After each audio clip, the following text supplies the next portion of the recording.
રાધે કૃષ્ણ। આજે હું રવા અને બેસનના પુડલા બનાવવાની છું। તો તેના માટે મેં એક વાટકો રવો લીધેલો છે, એક નાની વાટકી બેસન લીધેલું છે। તેમાં નાખવા માટે મેં એક ટમાટર કટિંગ કરીને લીધેલું, લીલો કાંદો લીધેલો છે, કોથમીરી લીધેલી અને લીલા મરચાં લીધેલા છે કટિંગ કરીને। એક બાઉલની અંદર મેં રવો કાઢી લીધેલો છે, તેની અંદર બેસન નાખી દીધું છે અને તેને મિક્સ કરીને પછી તેની અંદર વેજીટેબલ્સ નાખવાના છે। રવો અને બેસન મેં કોરા સારી રીતે મિક્સ કરી લીધેલા છે। તેની અંદર હું એક નાની વાટકી છાશ નાખવાની છું અને થોડું થોડું પાણી નાખતા જઈને તેનો બેટર તૈયાર કરી લેવાનું છે।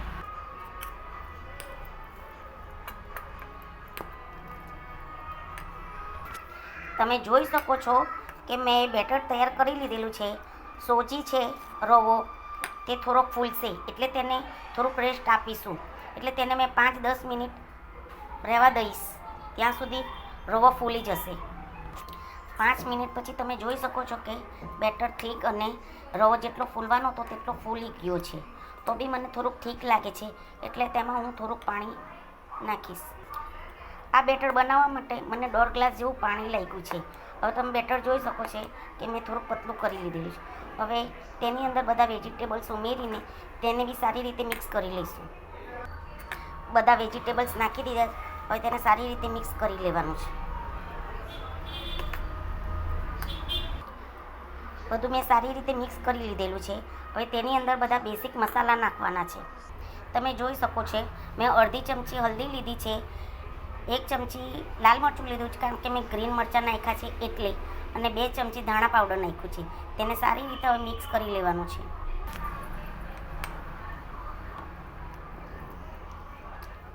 મને હજુ બેટર ઠીક લાગે છે તો હું થોડુંક હજુ પાણી નાખીશ। તમે બેટર જોઈ શકો છો કે હવે જરીક પતલું થઈ ગયું છે અને તવામાં સ્પ્રેડ કરીશું તો બી આરામથી એ થઈ શકે।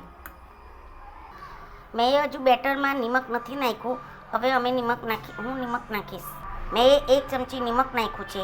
તમે જે પ્રમાણે ખાતા હોય નિમક તે પ્રમાણે લાલ મરચું અને નિમક નાખી શકો છો। ગેસ પર મેં તવો રાખી દીધેલો છે અને તેલથી ગ્રીસ કરી લીધેલું છે। હવે તેની અંદર બેટર નાખીશું। મેં એની અંદર બેટર નાખી દીધેલું છે અને હવે તેને સ્પ્રેડ કરું છું। જેવું તમે થીક ખાતા હોય તે તમારે અને મનપસંદના તમારા આકારના તમે પુડલા ઉતારી શકો છો।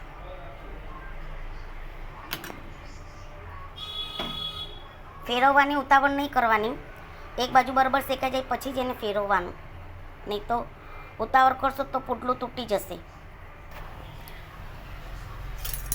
તમે જોઈ શકો છો તે હવે એક સાઈડે બરાબર શેકાઈ ગયું છે।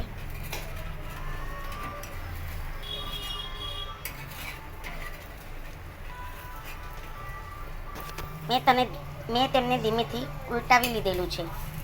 તમે જોઈ શકો છો એક બાજુ બરાબર શેકાઈ ગયું છે પછી જ મેં તેને પલટાવ્યું છે।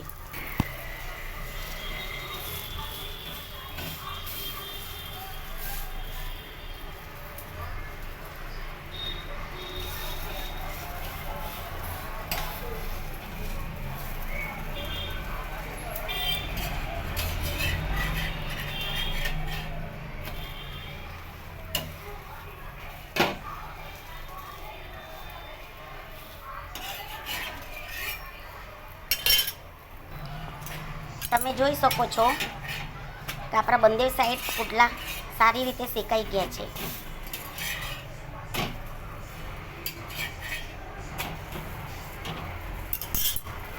તૈયાર છે રવા બેસનના પુડલા ગ્રીન ચટણી સાથે।